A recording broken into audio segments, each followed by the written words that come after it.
Анан бүт эле нерсе образ жизнь деп коет го. Мисалы эмнени стандартталат. Эгер ата энесинен көргөн киши болсо, ал ошентип чечкенге аракет кылат. Ошону туура көрүшү мүмкүн мисалычы. Анан любой эле эркектен сурасаңыз сөзсүз бир причинасы болушу мүмкүн. Анан айтат, ушун үчүн урасыңбы деши мүмкүн. Бирок ал нерсе ага аябай катуу келет. Ошон үчүн ал физикага өтүп кетиш. Эми бул жерде биз эч кандай бул жердеки биздин түз эфирдин максаты эч кандай бирөөнү жактоо эмес. Аял жакшы, эркек жакшы эмес.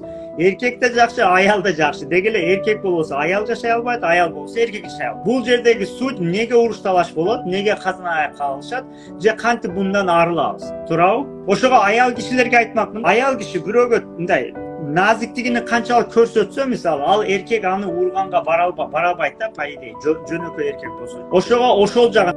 Бизде көбүнчө эмне болот? Мисалы, аял киши күчтүү болуш керек дегенде баягындай эркекке окшоп күчтүү болуш керек сыяктуу болсо, анда ал аял күчтүү болбойт. Любой эркектен сураңыз. Мондай ажылдаган аялды мондай кылып ал таасир береби? Ал наоборот кыйкырып урушуп коет, туурабы эркектен.